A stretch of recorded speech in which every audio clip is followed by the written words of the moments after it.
मधुबनी कांड को लेकर श्री राजपूत करनी सेना काफी आक्रोशित है।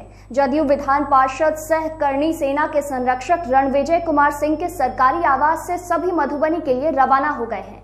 इस यात्रा को आक्रोश यात्रा का नाम दिया गया है, जिसका नेतृत्व करनी सेना के संस्थापक लोकेंद्र सिंह कालवी, राष्ट्रीय अध्यक्ष महिपाल सिंह मकराना और बिहार प्रदेश अध्यक्ष बीके सिंह कर रहे हैं। कोई कारण बना है और कारण भी इस तरह का, जिस तरह का कोई जघन्य काम पिछली बार हम हमारे इतिहास को रोकते हुए आपको तकलीफ दे रहे थे बदमावल के समय, फिर आरक्षण के समय में हम एक बार फिर आपसे मुखातिब हुए थे और आज पता नहीं क्यों संवेदनाएं खत्म हो रही हैं।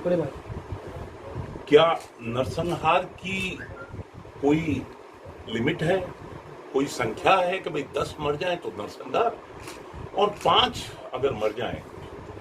जिस तरह का जघन्य अपराध मोहम्मदपुर में, मधुबनी में जो हुआ है, सीधा सीधा उसको नरसंहार के तौर पर ही हम मानते हैं। और नरसंहार में जिस तरह से जो भी कुछ कानून सम्मत व्यवस्था होनी चाहिए थी अभी तक नहीं बन पाई है। सरकार के पास में अगर हवाई जहाज हेलीकॉप्टर की कमी हो तो व्यवस्था हम कर सकते हैं, पर सबसे बड़ी बात पता नहीं क्यों इस तरह के नरसंहार पर सौभाग्य से समाज के सभी पार्टी लाइन से इतर सभी लोग इसका समर्थन, इस पर संवेदनाएं, इस पर शोक अभिव्यक्ति, पर क्या ये सिर्फ राजपूत समाज का ही नरसंहार है? नरसंहार तो नरसंहार है जिस पर जाति विशेष पर मैं भगवान राम का वंशज हूं तो क्या ये मेरा ही काम है भगवान राम के मंदिर के बारे में चर्चाएं कर लेना? ये तो सभी का एक काम है जिसको सरकारें नहीं करके कोर्ट कर रही है। आक्रोश यात्रा में बिहार समेत अन्य कई प्रदेशों के श्री राजपूत करनी सेना के सैकड़ों पदाधिकारी शामिल हुए हैं। सभी ने एक स्वर में मधुबनी की घटना की निंदा की है और कहा कि क्षत्रिय के साथ ऐसे जघन्यता बर्दाश्त नहीं की जा सकती है। इस यात्रा में देश भर से आए श्री राजपूत करनी सेना के पदाधिकारी समेत क्षत्रिय समाज के हजारों लोग शामिल हुए। उन्होंने कहा क्षत्रिय समाज पर हो रहे इस तरह के हमले बर्दाश्त करने लायक नहीं है। हम इसे कैसे रोकें, इस पर चर्चा करेंगे। उन्होंने इस जघन्य मामले में सरकार और प्रशासन के रवैये पर सवाल खड़े किए और कहा कि पहले तो शासन और प्रशासन के द्वारा कुछ किया नहीं गया, उल्टे जिनके घरों में इतनी बड़ी वारदात हुई उनकी लाइसेंस हथियार भी पुलिस ने जब्त कर रखी है। उन्होंने कहा कि श्री राजपूत करनी सेना मधुबनी घटना की कड़ी निंदा करती है और इस हृदय विदारक घटना में अनाथ हुए बच्चे बच्चियों की शिक्षा, उनके विवाह समेत अन्य आवश्यक चीजों के लिए इन परिवार के साथ मजबूती से खड़ी रहेगी।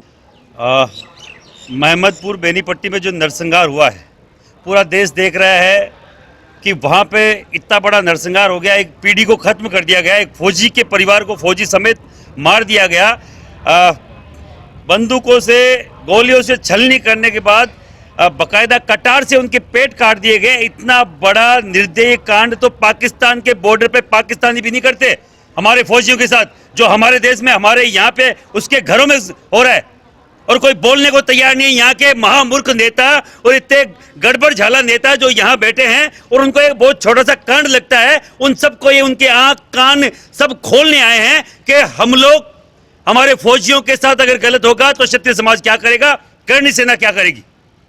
क्या कुछ कहाँ आपको यहाँ से फिर मधुबनी भी जाना है? 1,00,000% यहाँ से सुबह हम लोग हजारों की संख्या में गाड़ियों काफिले के साथ मधुबनी जाएंगे और अभी हम लोग यहाँ से उसे एक परिवार है, परिवार का एक बंदा जो सीरियस है, जो कोई नेता, अगर कोई दलित परिवार का आदमी अगर मर चुका होता तो प्रधानमंत्री वहां पे अंतिम संस्कार में होता।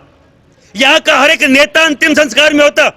एक मुट्ठी चने के लिए क्षत्रिय समाज के व्यक्ति को मार दिया जाता है और कोई पूछने वाला नहीं है। ये यहाँ पे हो रहा है आपके बिहार में, और कोई पूछता है कि हम क्यों आए हैं, तो पूरा देश मेरा परिवार है और फौजी मेरे परिवार का हिस्सा है, क्योंकि हमारे हर घर से फौजी निकलता है। हम बताएंगे क्या होता है एक फौजी के मरने से। कोई न्यूसेंस करने नहीं आए, इस संविधान के हिसाब से न्याय लेने आए हैं और अगर संविधान के पास न्याय नहीं है तो क्षत्रिय न्याय खुद करना जानता है, वो हम कल दिखाएंगे। वहीं आपको बता दें, कल करनी सेना के राष्ट्रीय अध्यक्ष महिपाल सिंह ने बिहार सरकार पर जमकर हमला बोला और कहा कि भले ही बिहार सरकार को यह बात छोटी लग रही हो, लेकिन यह नरसंहार है। पीढ़ी खत्म हो गई है और हम यहाँ पटना न्याय दिलाने आए हैं। वहीं करनी सेना के राष्ट्रीय अध्यक्ष महिपाल सिंह मकराना ने भाजपा एमएलसी नवल किशोर यादव पर भी बयान दिया कि उनकी जीभ काट लेंगे। आपको बता दें कि बीजेपी एमएलसी नवल किशोर यादव ने करनी सेना को लेकर एक विवादित बयान दिया था। उसकी जीभ काट लेंगे, समझ रहे?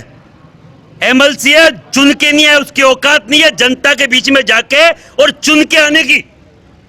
एमएलसी है, एमएलसी की तरह रहे, उसकी औकात नहीं करनी सेना। करनी माता हमारी आराध्य देवी है और आराध्य देवी के लिए अगर कोई गलत बोलता है तो उसके जूते पड़नी चाहिए भिगो भिगो के।